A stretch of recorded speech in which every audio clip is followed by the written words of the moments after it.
One bad review can change the whole course of a successful business. Wisdom is profitable to direct. So the lack of wisdom now is what? Folly. Hello everyone and welcome to our class today. Today's class is a very fun class, and yeah, we did quite a boring class the last time. Maybe not boring so to speak, but we did quite like a lot of the theoretical aspect last class. So today it's more of interesting class. The first thing, I would start with a question before I tell you what we are going to be doing today. What is emotional intelligence? To me, emotional intelligence is a person being able to know when to do some things, as in relating with people, or relating with emotions with people, be able to know when to say some things to people, do some certain kind of things, know how to actually be able to see that this person is not feeling very good, be able to just know that know people, understand people's emotions, and be able to know when and when not to do some things and when to do some things,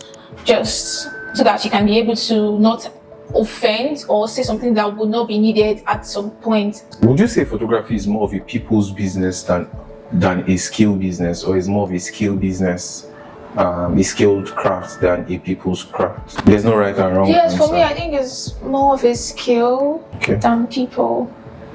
Yes, I don't know. For me, I don't feel like it's people. I stand to be corrected anyway. Yeah, you'll be correct. We're going to be having like a series of classes about, actually, emotional intelligence is one of my favorite classes in the whole of the course. That is because I feel so strongly about it, so I tend to speak more about it and just bear my heart out about it.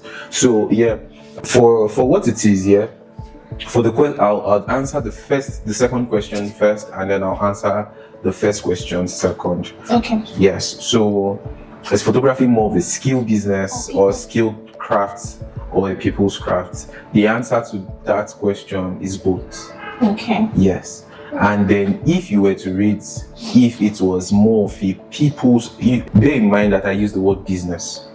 Okay. Do you understand? I use the word craft, yeah, but like majorly business. Do you understand? So is it more of a people's business or a skill business? So the answer to that question now is it's both. But the truth about it is that there's a certain level to which photography, like they have different percentage levels as to how important they are in the scheme of things, or in the scheme of business, so to speak. So when I speak about business, majorly I'm speaking about how a business should run, how a business should blossom, how a business should be built. You understand? What builds a business? Is it more of the skill now, or is it more of the craft? Do you understand? We have established that it's the two of them. So it's both the business, it's both the skill and the people's skill. So it's both a people's business and a skill business stuff. But in the order of hierarchy in business, yeah, so what I'll just first establish is that photography is more of a people's business than a skill business. Okay. Yes, but photography cannot be done without the skill or craftsmanship. Do you understand what I'm saying? So it's very possible for you to just say, oh, I want to be an excellent people's person, I want to understand people, know how a human operates and everything. But then one of the things that you should know is you cannot be excellent in business if you don't understand the core skills and craftsmanship behind that particular business. Do you understand? So now it now brings us to the question of which is more important. We've established that both are important, but which is more important in business now? Like when we talk about the business of photography now, we're talking about which is more important. So the majorly, yeah, what takes the higher percentage in business is more of the people's skill rather than the craftsmanship of photography. So the reason why this is here is that I would ask you a question, and now I would ask, if there was a photographer that was very good but was rude, and then there was one that was not so good, he was very decent, he could take decent pictures but was very nice, you would have a good time with him and all, like he would make you laugh and everything, make you feel good about yourself. In fact, from the very get-go that the person walks in and sees you, the person is already complimenting your hair, your makeup, your nails. Oh my god, where did you do your nails? Where did you do your nails? I did it in... Did you notice something? Yeah. You started smiling. Yes. So just imagine the photographer came and then the photographer said all of those things. So you're already smiling. So on the scale of, okay, between both of them, which would you choose? Remember, one takes very decent pictures, but not as great as the other person. But the other person is very rude, not so welcoming, but takes like amazing pictures. Yeah. So which would you pick for your wedding? I'll pick the one that takes decent pictures and it's very nice and very welcoming. Okay, so but why would you do that? Because I mean, I know that having that kind of person, especially for my wedding, would give a very good vibe. He'd be nice to me, and every other person in that wedding will just get everybody to be actually happy, and most people that is going to get in contact with, make them feel good, make them feel relaxed, make them feel happy. I mean, it's literally one of the things that would actually make the wedding actually go very well. If everybody is okay, and the same person can grow. Yes, there's a tendency to grow. Yes. So the other person, it's good, but I mean, it's one thing to be good, it's another thing to be actually able to accommodate people and be able to actually relate with people very well. Because I think, of course, you need them to actually showcase your good work. So without them, you cannot actually put out there whatever good or whatever stuff you have or crafts. All right. So now I want to just point your attention to something here. So the two of them, they can equally deliver. Sure. But the truth about the matter now is one will make you feel good, the other one won't make you feel good. So if you do a research and then you ask 10 people, more than 9 people, or let's just say between 8 to 9 people are going to pick the person that is nice. Why? Because people value more of the emotional connection that they have with a particular person rather than what they are paying to get. Do you understand? So just in the sense of like, let's use the example of a doctor or a nurse. I hope you know that there are certain hospitals that are very good. In fact, their reputation precedes them. Do you understand? But the nurses there, the doctors there are quite rude. They talk to you anyhow. In fact, they talk without any filter, and then they just make you feel like you're not worth anything. Do you understand? Yes, sir. So now, if you were to pick here, and then there was this very decent hospital. Now, like the hospital could give like excellent services, but they didn't have like as much equipment as the other hospital. They could do the basic stuff, they could do everything, but there's just this warmness about them. So when you come in fact the way they receive you into the clinic, okay, let's just say one is a hospital, the other is a clinic now. So a clinic now is much smaller in scale than a hospital, and a hospital is more advanced in scale than a clinic. So now if you had, it's just for me on that.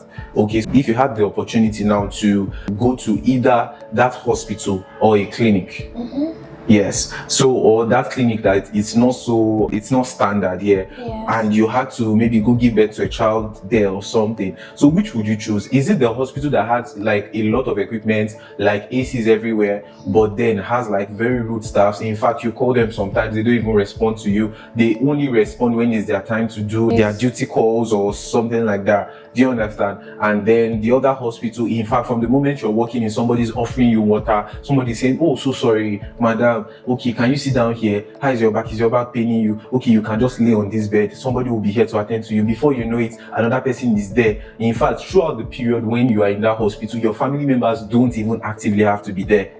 So which would you pick? One thing is there already. You are pregnant and you're in labor, you want to give birth, and these two places can do that. They can do that for you. Beyond you giving birth, or yes, you giving birth to your child, you need, at that point, you need a lot of support.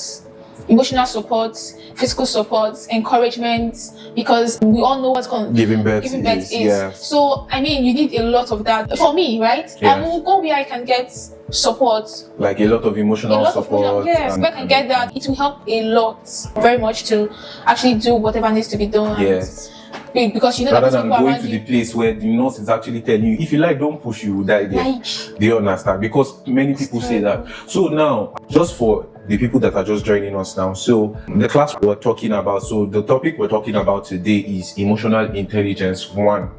So this is one of the series of classes that we're going to be studying emotional intelligence, and we're going to study it in batches. The first question that we asked is that if you had like a very good photographer that is very rude and he's excellent at what he does, but he's quite rude, and then he doesn't really smile with you and everything, and you had to do your wedding and you wanted to contract it, and then there was this very decent photographer, maybe not as great as the first photographer that is very good and rude, but the second photographer now takes decent pictures and can handle your wedding, can deliver pictures, both of them can do the work. Do you understand? And the second photographer is very welcoming, makes you laugh, in fact tells you that, oh my god, where did you get your shoes?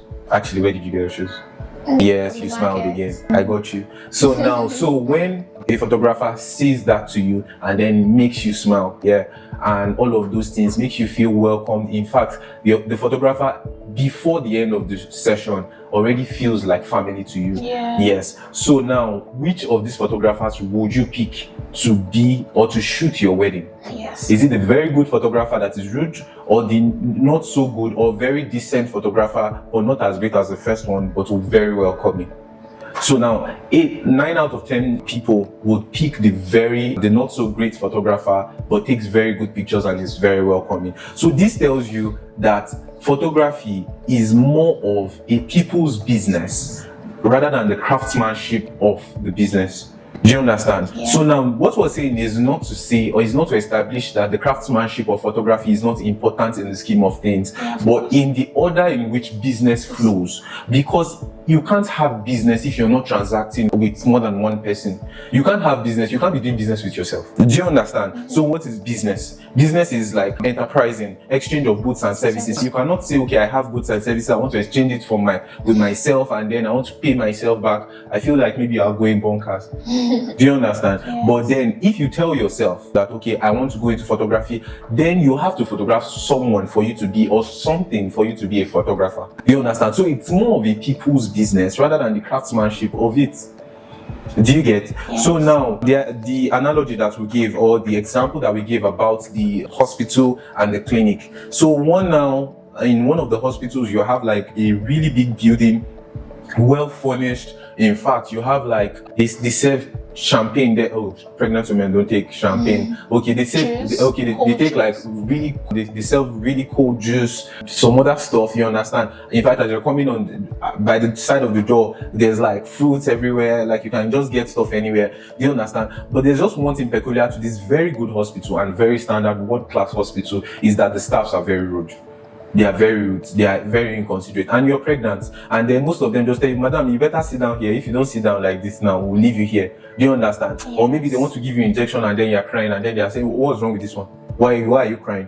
Why are you the first person to be pregnant? I hope you know that some nurses have actually said that to pregnant women. Of course. Do you understand? So now, and then you have this not so great hospital, let's just call it a clinic now. So it's not the world standard, you understand, but it does excellent services also. And then people give birth there, and then you just notice that there's like this matron that loves people and takes everybody as their daughter. So there's this matron that is always going around and just asking everybody, so how are you doing? Like, hope the baby is doing okay. All right, so don't worry, you'll soon give birth, and don't worry, it's not that stressful self. You will give birth before you even know it. So having that conversation and everything, and then maybe welcoming you. In fact, they will tell you that, oh, do you need like a hot towel? They don't have the exquisite services now. Yeah, they don't have all of those luxury services to give to you at this clinic, but then they can give to you the basic stuff. So now, if you were to choose, you said you were going to pick the clinic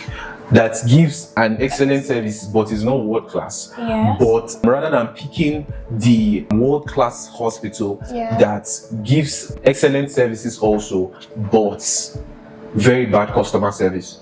That is why you would see that most organizations, the reason why this is very important is because that's why most organizations pay very good attention to their customer care and marketing departments. Why? Because that is their major contact with the outside world. Do you understand? So now you will discover that in banks, you will discover that they pay very good attention to the hiring process or the recruiting process of customer service, and not just anyone can be made to be in the customer services. Yes. And then you will discover that in the marketing team, they pay very good attention. That's why you discover that in most banks, in most corporate organizations, you will discover that the face of the company is usually a very beautiful female.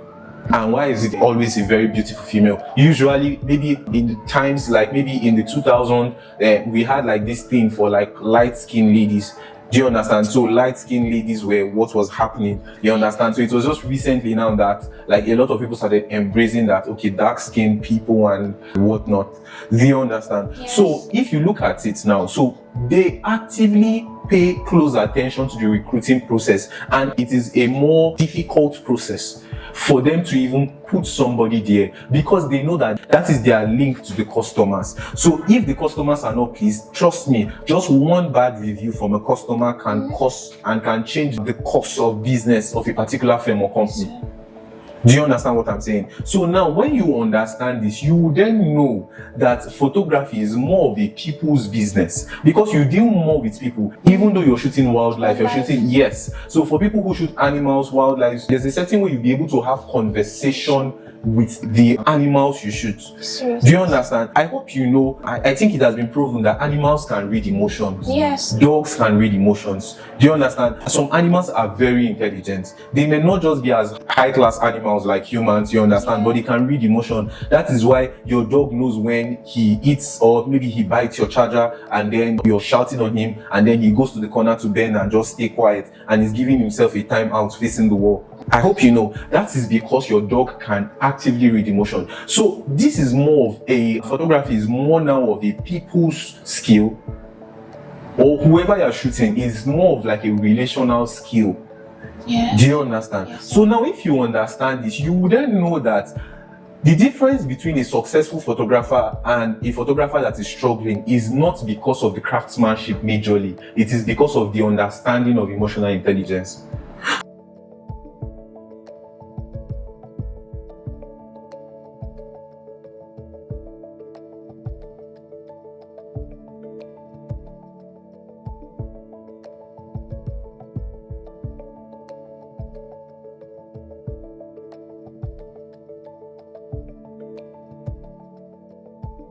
What they are meant to do to be able to get people to believe in their craft. Yes. Do you understand? This class is coming early on the training. This is because you have to develop, it's something that is developed.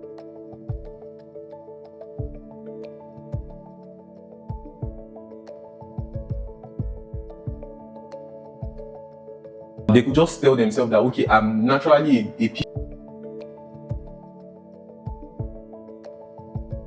quite a lot of people, and some people I really respect, like Pastor Ayo Ajani, he always says that taste is a. Yes. So if you feel like you're a people's person, it has everything to do with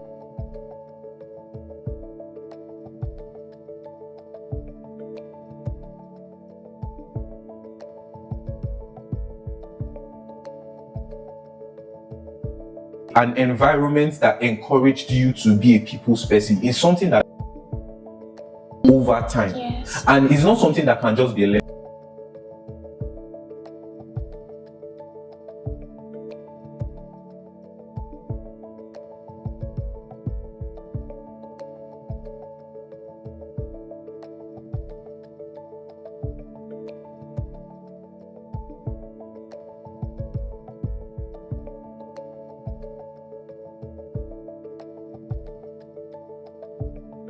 Did you get that? Yes. That is, maybe whoever you're talking to, maybe if we're talking in the context of people, in fact, down to plants, every living thing feels.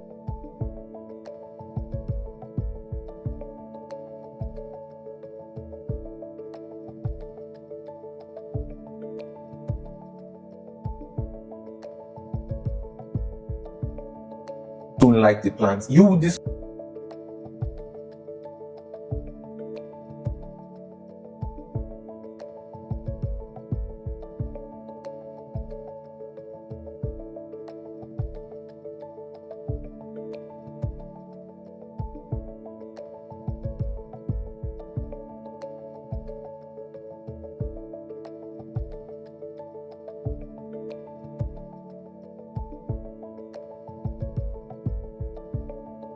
your emotions. You first have to master your own emotions. So now, when we talk about emotions now,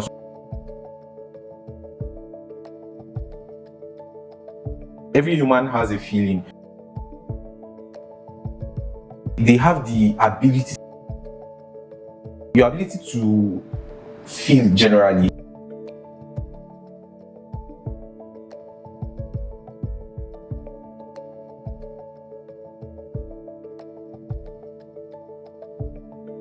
Artificial intelligence, they just tell you that these things are in.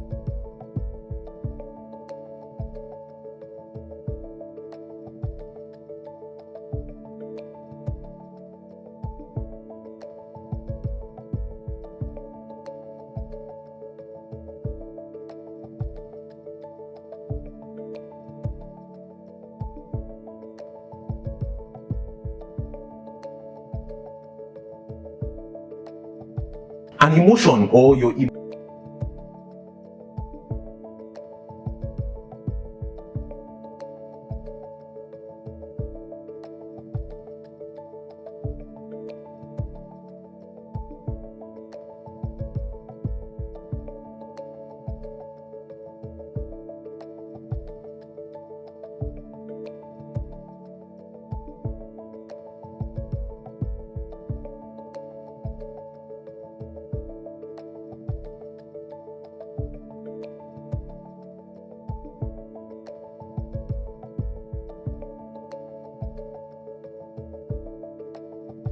and then act to other people.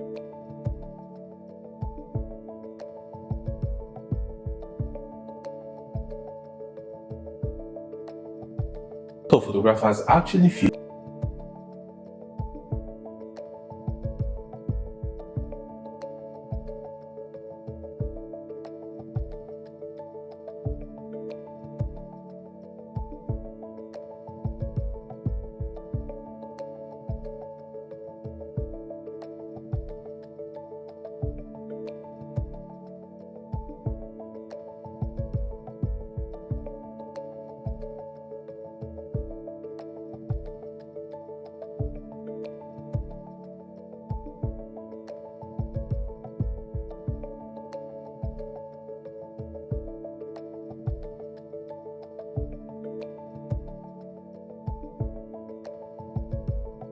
if you meet somebody that is very happy, you automatically be very edgy.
It is very important for you to know, because for you to be emotionally intelligent now, there must be a controlling factor.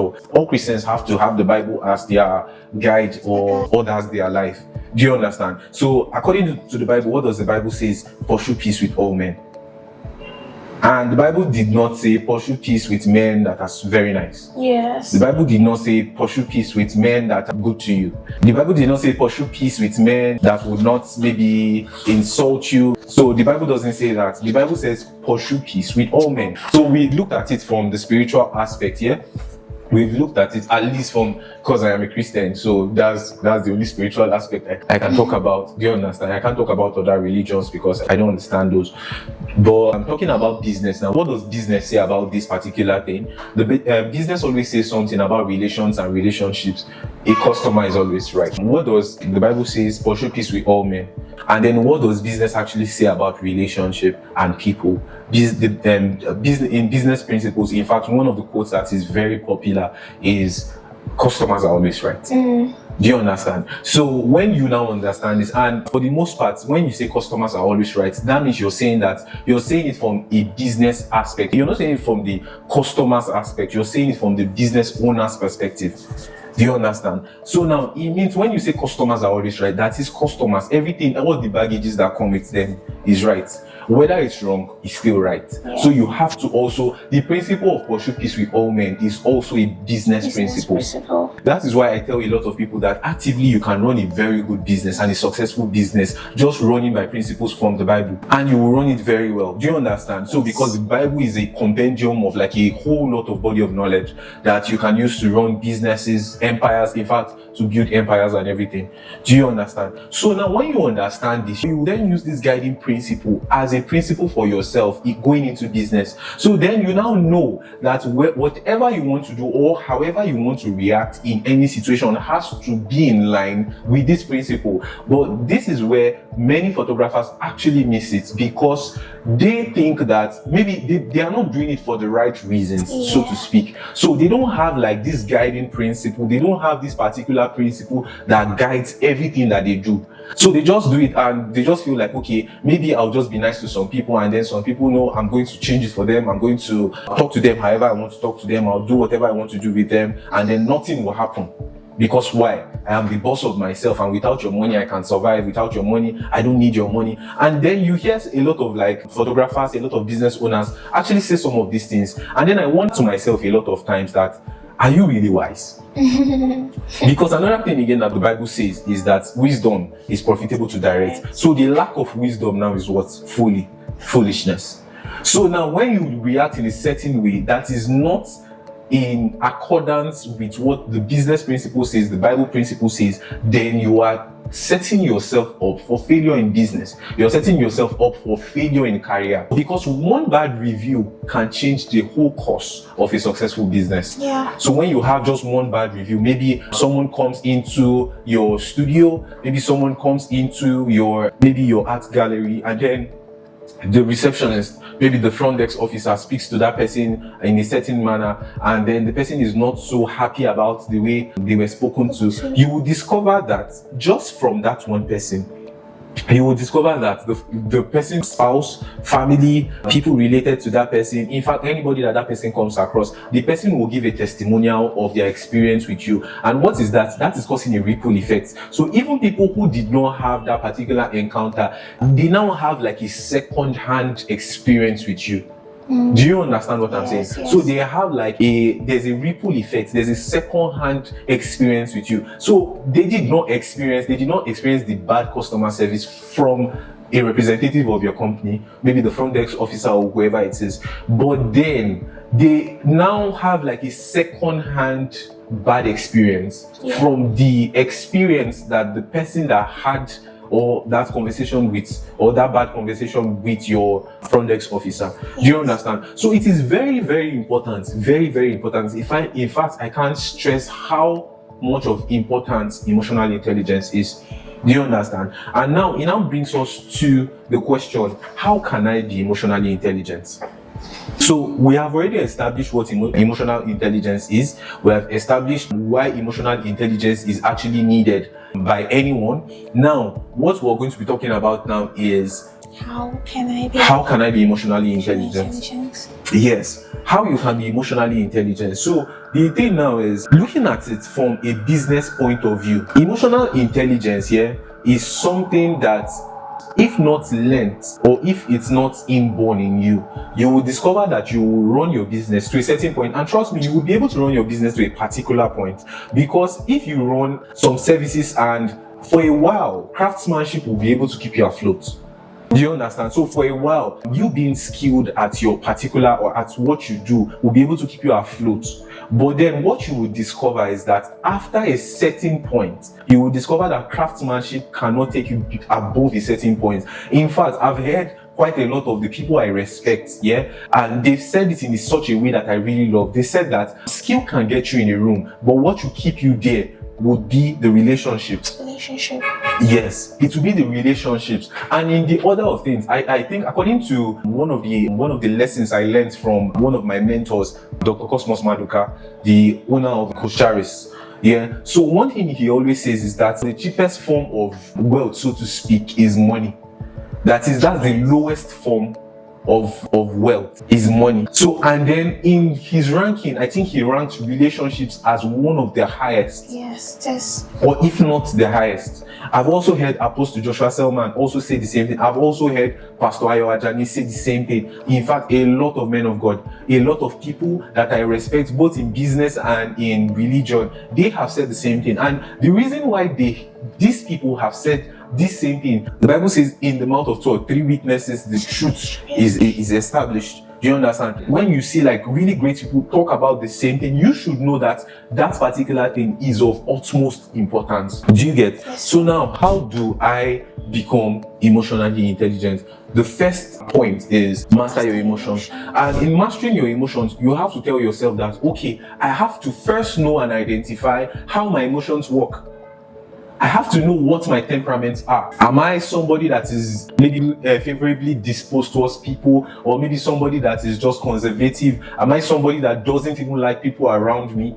Do you understand? Because it may not necessarily be a bad thing, but in choosing a career path is something that you have to actively like look at. Take for instance, someone that wants to be maybe a politician, and then you're saying you're shy and you cannot read a manifesto out, you cannot talk to people, you cannot have like a conversation, or maybe you cannot talk in public, and then you hope to be a public speaker. In fact, you hope to be talking at events, maybe UN events and all that stuff, and then the moment you are asked to speak to maybe a group of 5, you're already shaking. I hope you know it's not a wrong thing for you to shake. It is not a wrong thing for you to shake. But in that particular career path, you would actively need to work on yourself in order for you to be able to be successful in that career path. Do you understand? Yes. And it takes quite a lot of work. So you have to know who you are. You have to know how you operate as a person with your emotions. You have to know how to master these emotions that you have already found out for yourself. And you have to know your temperaments. You have to know, okay, am I somebody that easily gets angry? Am I somebody that is very graceful? I hope you know that in business, being graceful, being too graceful, and being too angry, annoying. So I hope you know the extremes of these two things, they are actually bad. So when we talk about a businessman actually being too graceful, that is when you will discover that quite a lot of businessmen, anything goes in their company. So people just come, staff break stuff, they destroy stuff, and then it's just fine. We'll replace it, and that'll be it. Do you understand? Maybe your staff speaks to you anyhow. Maybe your staff speaks to a customer anyhow, and you're just like, let's just leave. It's actually fine. This laissez-faire attitude towards life. Do you understand? Like just this very anything goes, it's fine, anything would work. Do you understand my point? So being too graceful, in fact, even as regarding business, giving of discount, there are some people that are just too graceful. Oh, I met this person at a wedding. That was the first time I was meeting this person at a wedding, and the person said hello to me with a smile. So now the person wants to book me. The person should actually get a 50% discount. Wow. I hope you know that there are certain people that are like that. Just, oh my God, this person attends my church, so they should have a discount. This person is my sister, brother's Friends. cousins, aunties, niece's friend. Do you understand? Yeah. So now when you just like, when you're too graceful as a person, it's a problem. And then when you're too uptight as a person, it's also a problem. Do you understand? Maybe you just come and then you just tell yourself that, okay, in the world of business, there's no negotiation. Whatever I say goes, know your worth. And you just tell yourself that, okay, I have to be in this, my price is my price. And it has to be my price. It has to be this one. If it's not this one, nobody knows more than me. This one, that one. If you don't want it, get out of my office. Don't do this one. Whereas you are forgetting that in business, there's something called negotiation. There's something called negotiation, and then there's no negotiation if there's no consideration, if there's no discount to some level. Do you understand? There's no negotiation if you're not planning on meeting the other person at a particular point. Do you understand? Or having like a midpoint agreement for the two people. Do you understand? Yes. So either of this is actually, the extremes of both actually is not good. But then you have to find a balance. You have to find, okay, you have to know that, am I extremely graceful or am I extremely uptight? And then you now have to find a balance, which is now you mastering your emotions. You now discover that, okay, I'm too graceful, then I have to bring myself back to a particular point and then tell myself that, okay, I don't have to be too graceful. Also, I don't have to be too uptight, but I can be in the middle of these two. I can be flexible. Because there's such a thing as being flexible in business. There's such a thing as being flexible in your career. Do you understand? The next point is actually having a guiding principle. So this is one thing that a lot of photographers, videographers, creative people in general, business people actually miss out on. So they just feel like there should be no guiding principle in business as regarding relationship with people, with different organizations, in fact, even with your staff. I hope you know it goes as far as to your staff, because if your staffs are unhappy, be very sure that your business is not going to go well, or it's not going to go as well as it ought to go. Do you understand my point? So if you are emotionally intelligent as a person, you should be able to have a guiding principle. For you to be emotionally intelligent, there has to be something that guides your work. There has to be something that guides the ethics of your company. Take for instance now, using schools like maybe Covenant University. Do you understand? Yes, owned by Bishop David Oyedepo. So they have this guiding principle that is based off of scriptures, based off of very high discipline standards.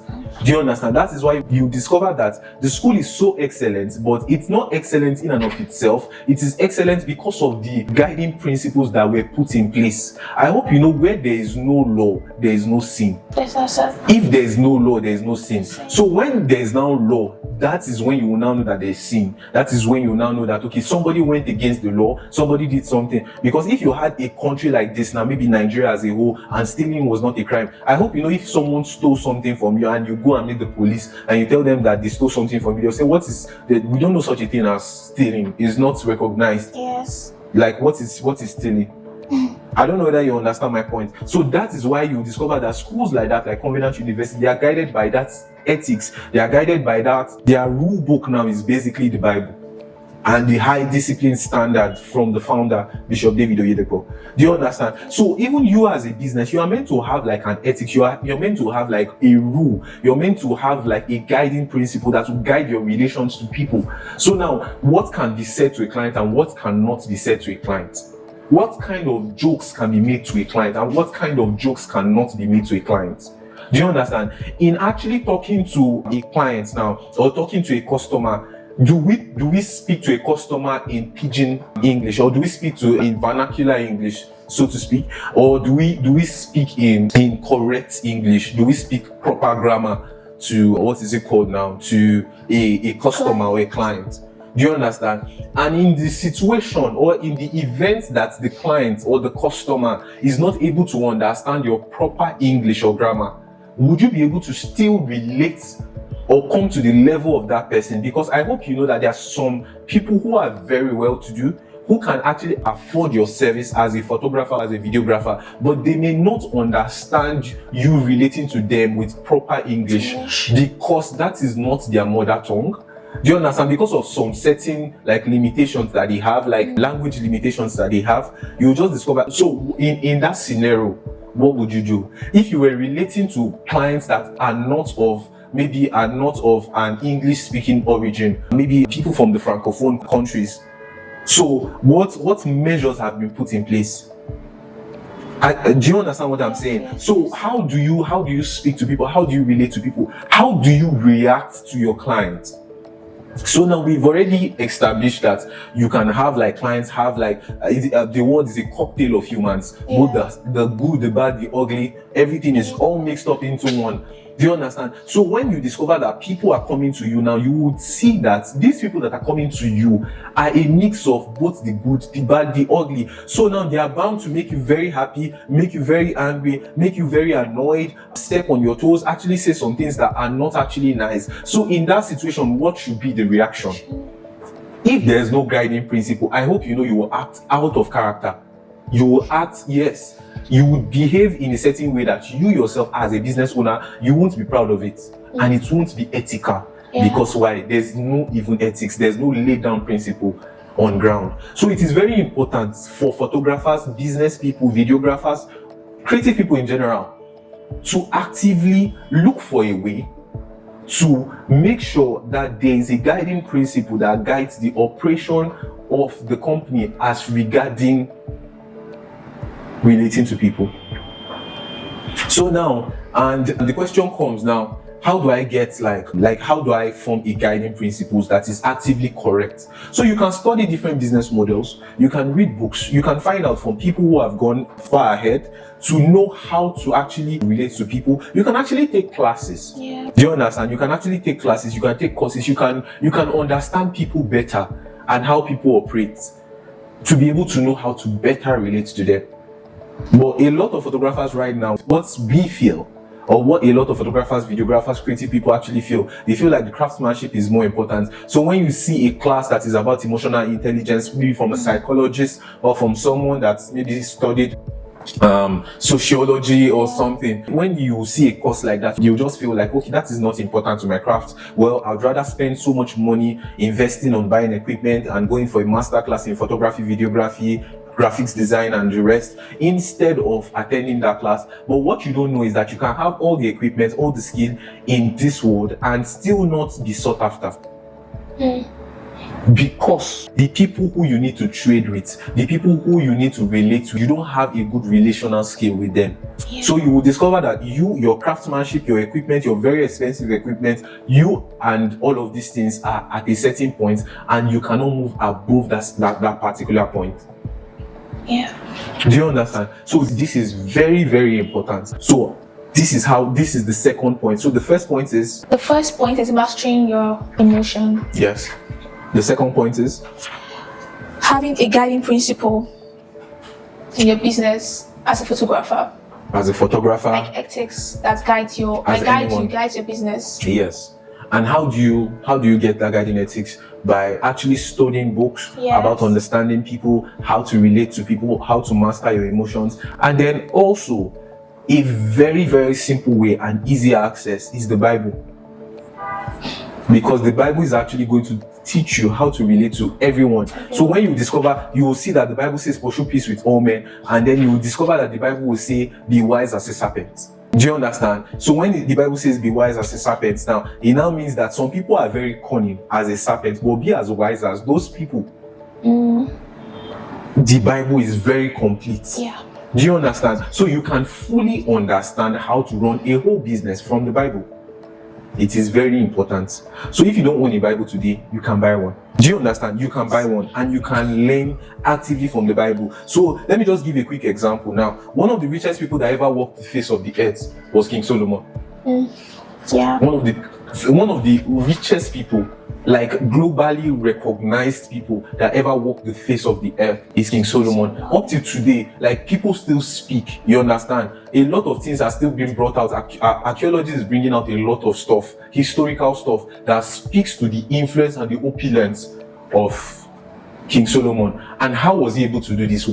How was he able to do this? The wisdom of God. Remember, when he had the chance, God asked him, what would you have me do for you? And he asked for wisdom to rule.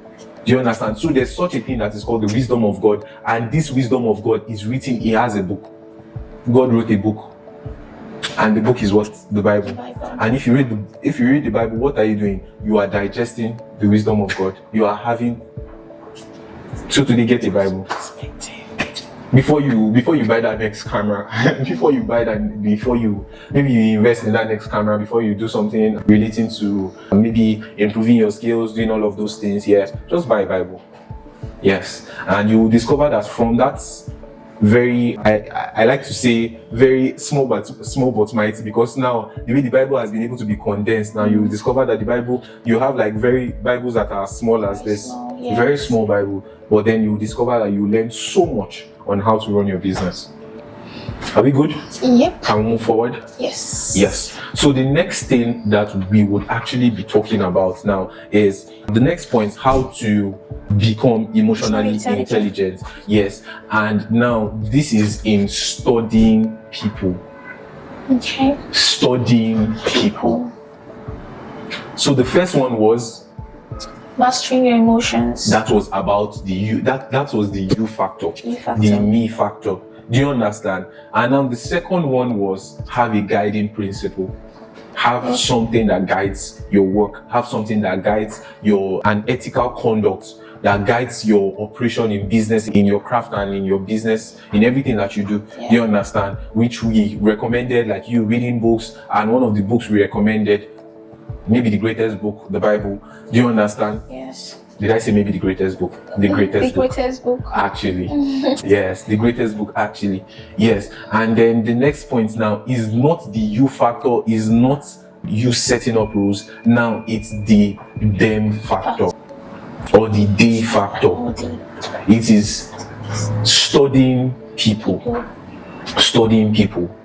So in this now, like this is much, I think the next class on emotional intelligence, we're going to dwell so much on this particular point, because this is a whole class on its own, studying people.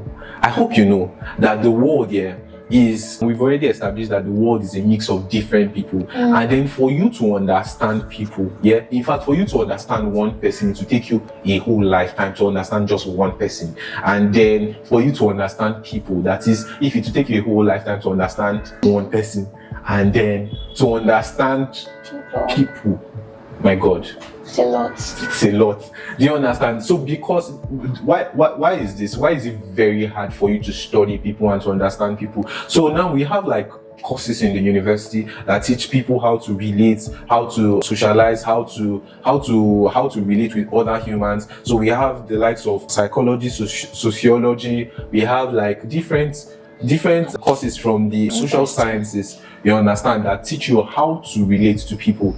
Do you understand? So in all of this, you will discover that after getting a degree in sociology, after getting a degree in psychology and all the people's courses and subjects that you can study, you will discover that there is still an open end, which they still tell you that there's still more to learn about people, because why? Humans are ever evolving.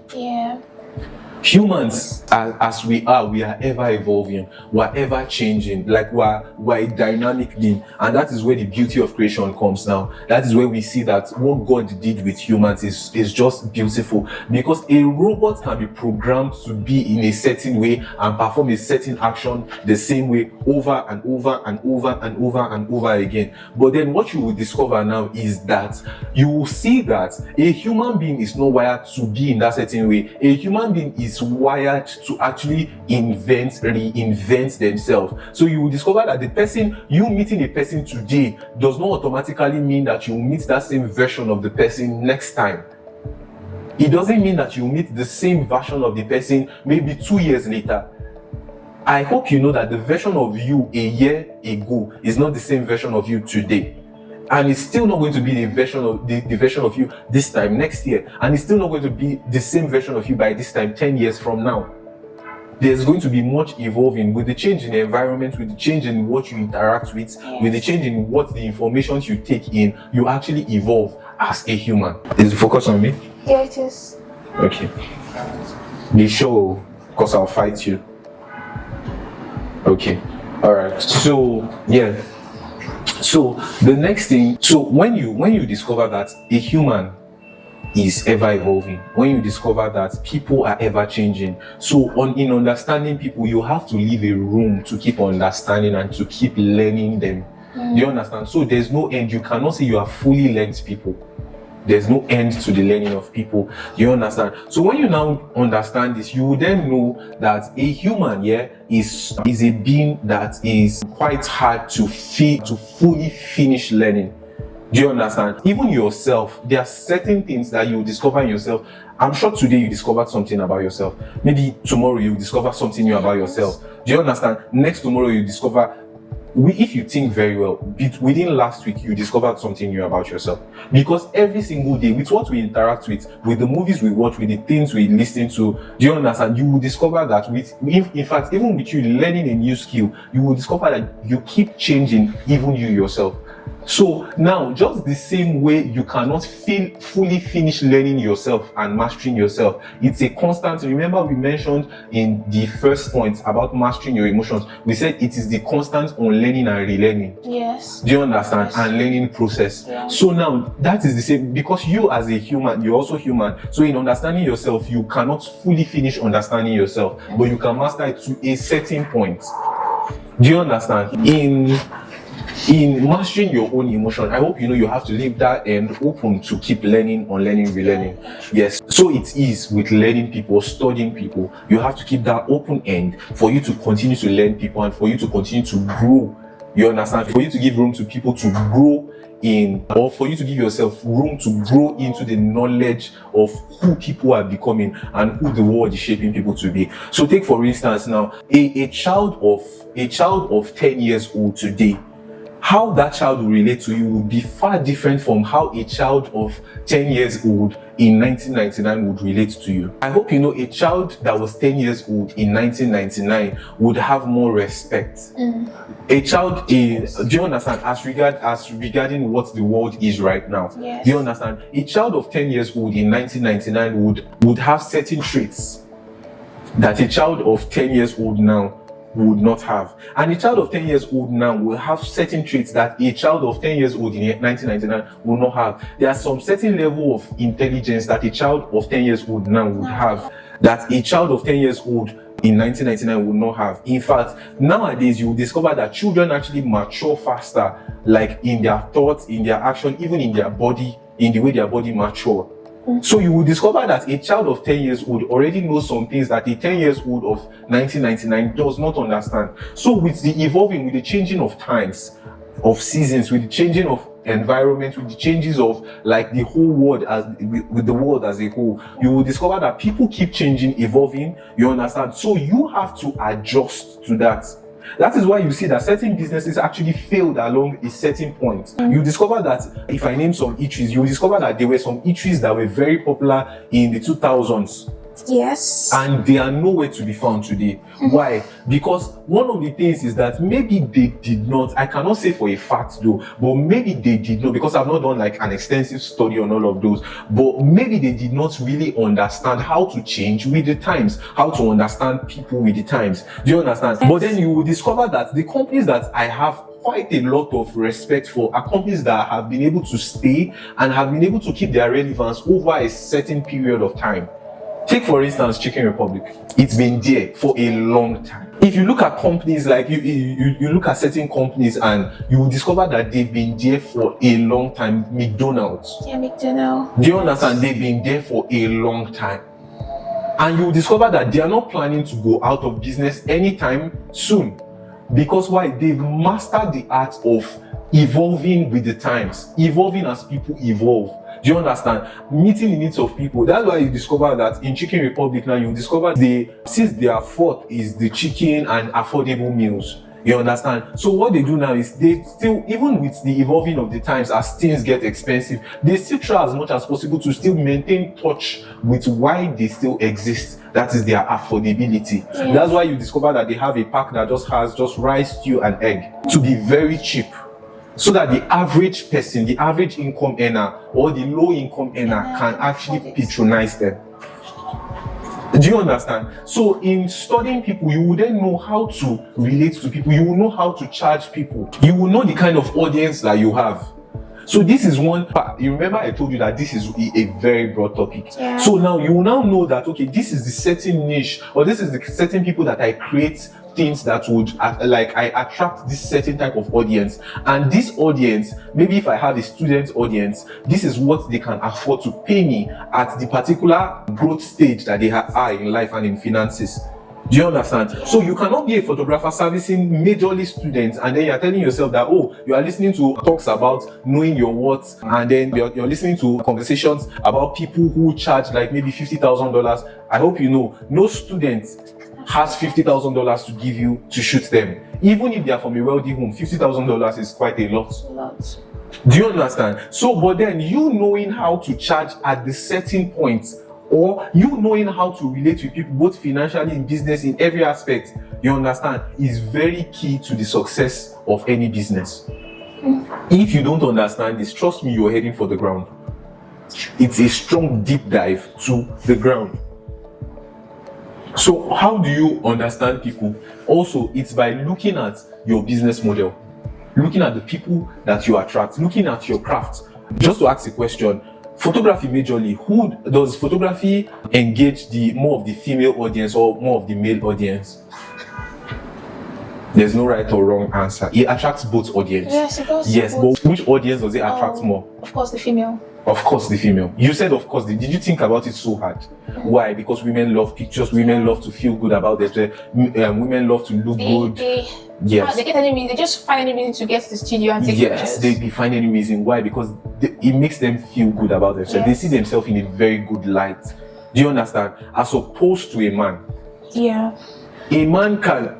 This is not generalizing now. No. Some men like pictures, yeah, but you will discover that on the average, an average man doesn't care about pictures. An average man cares about more of the achievements than their physical appearance.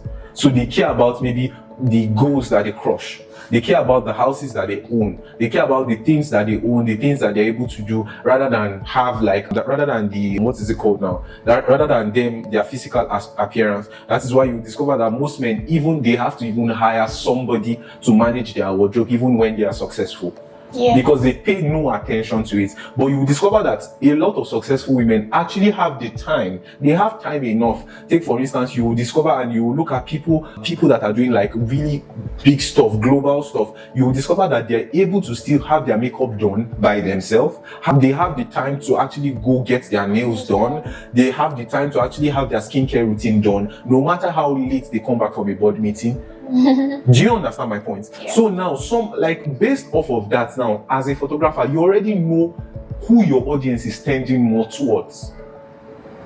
I don't know whether you understand. Yeah. So now, as a graphics designer, who your business is tending towards, you know your business is tending more towards other businesses, tending towards organizations like churches, mosques, schools, the different organizations. Do you understand? Different businesses, different organizations. Do you get? So as a food vendor now, you discover that your audience is more about almost everyone. You understand? But then how now to separate your audience now? You now discover that if you are serving exquisite cuisines, you discover that you are serving more of the upper class rather than the lower class. You will discover that maybe if you're selling more of affordable meals, now you're serving maybe the average to lower class earners. People. Do you understand? So now, in doing all of these studies, you will then know that, and you will understand it is in your best interest to understand this. Because if you don't understand this, there is no way that there's no way you are going to actually make it in business. There's no way you are actually going to make it in your craft. Because I hope you know you can be very skilled at a particular thing, but you might be marketing it to the wrong audience. Do you understand? So you might be very skilled in photography and then be marketing it to the people that are uninterested in it. Take for instance, maybe you are marketing Capri Sun now to a male audience of between 60 to 70 or 50 to 60. I hope you know that it's bound to fail. Why are you failing? Because you're marketing to the wrong audience. You don't know, you've not fully understood people to even know who is attracted to your craft. You've not understood who is attracted to your business, who would want to exchange and want to do business with you. So emotional intelligence is quite a wide topic, and that is why we are going to be having it in different series. So for this class, it's emotional intelligence 1. And just a quick recap, emotional intelligence is you mastering your emotions in relation to other people and making them feel good about themselves for actually relating to you or having a relationship with you. And how to become emotional intelligent: number one, mastering your emotions. Yes, master your emotions. Number two, have a guiding principle. Number three, studying people. So I've come to the end of today's class, and yeah, we're going to be seeing you in the next one. So if you want to be a part of our mentorship program, so there's a link in the description below. Just click the link and then you can register to be a part of our mentorship program. So thank you so much for staying, and if you know this video has actually been a blessing to you, please hit the subscribe button and also like this video so that more people can get to see it. Thank you so much, and see you in the next one.